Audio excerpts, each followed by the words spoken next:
Et si les Chinois arrivaient à battre les Américains sur le terrain de l'animation? Impossible, me direz-vous? C'est ce qu'on va voir.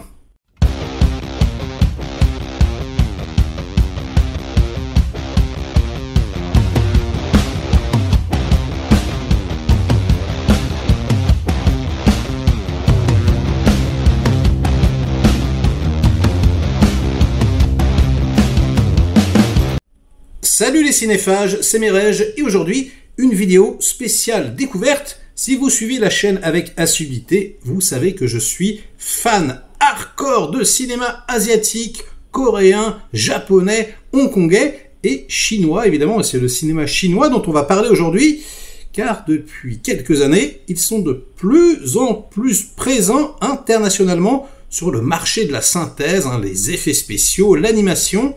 Et le film dont je vous parle aujourd'hui s'appelle The Deep Sea. C'est réalisé par Zhang Xiaopeng. Ça sort en France le 21 décembre 2023. Et en gros, c'est du Pixar à la chinoise.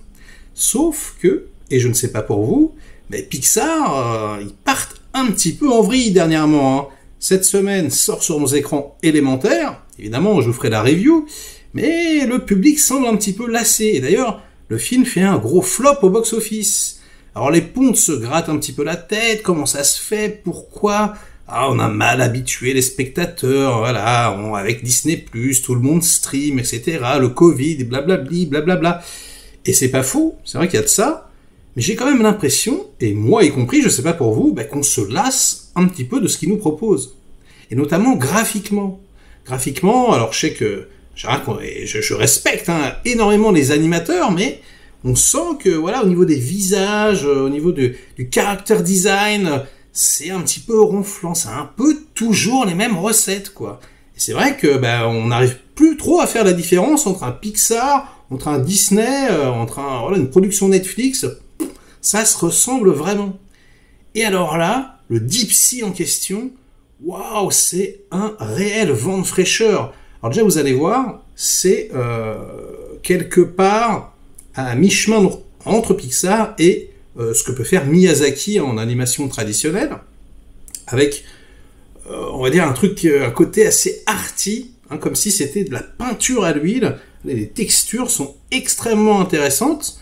Ça ressemble à rien de ce qu'on connaît ici en Occident. C'est super rafraîchissant, c'est hyper particulier, quoi.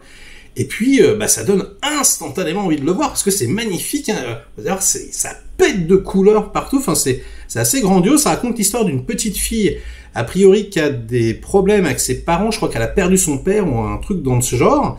Elle fait une croisière, et là, elle plonge au pays des rêves, voilà, avec des milliards de personnages, tous plus extravagants les uns que les autres, etc. Et ouais, c'est méga dépaysant, j'ai envie de vous dire.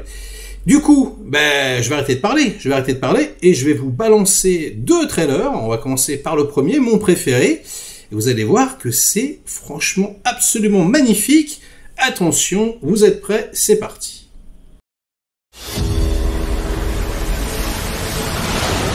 小的时候，你常给我讲大海的故事。你说，有一天你要住在海边。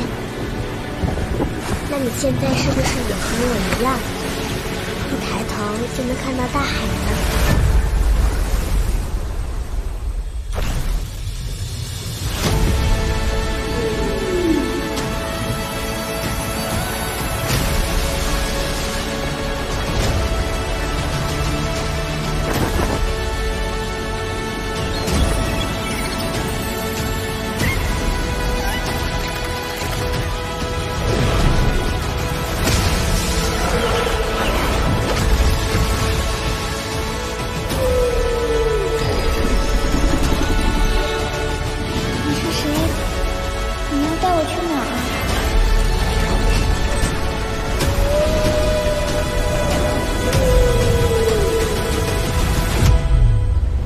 那是大海的最深处，所有的秘密都藏在那里。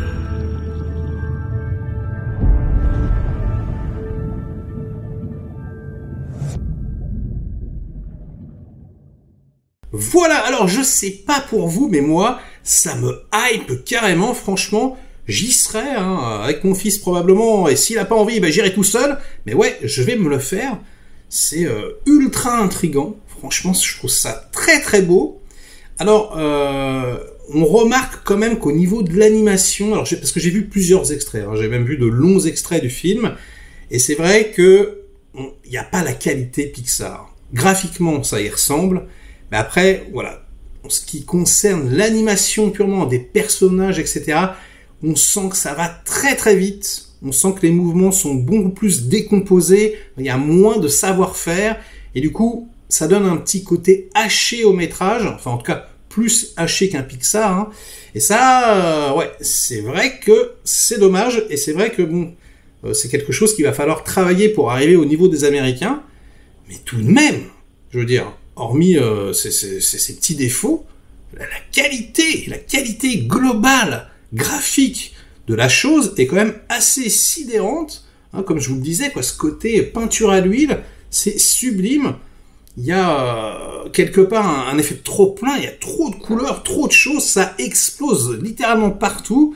Et moi, c'est le genre de truc qui me hype vraiment, hein, j'adore quand on met les mains, enfin, vraiment, ça fait un truc d'artiste, quoi, hein, comme si on avait, comme si on était dans un atelier, qu'on sentait limite des couleurs, voilà, de la peinture, hein. Moi, ma grand-mère faisait de la peinture, et du coup, c'est quelque chose que j'adore. Bon, je vais vous montrer le deuxième trailer maintenant, vous allez voir, hein, qui est assez différent, mais qui est tout autant hypant. Et puis ensuite, ce sera la fin de cette vidéo, les petits amis, hein, parce que je voulais juste vous faire découvrir cette future pépite. Voilà, j'espère vraiment que ça sera pas décevant. En tout cas, vous allez voir, hein, ce deuxième trailer est particulièrement hallucinant également. C'est parti, et moi, j'ai envie de vous dire à très vite pour de prochaines aventures. Ciao! 这心结要是解不开啊，就像噩梦似的，永远缠着你。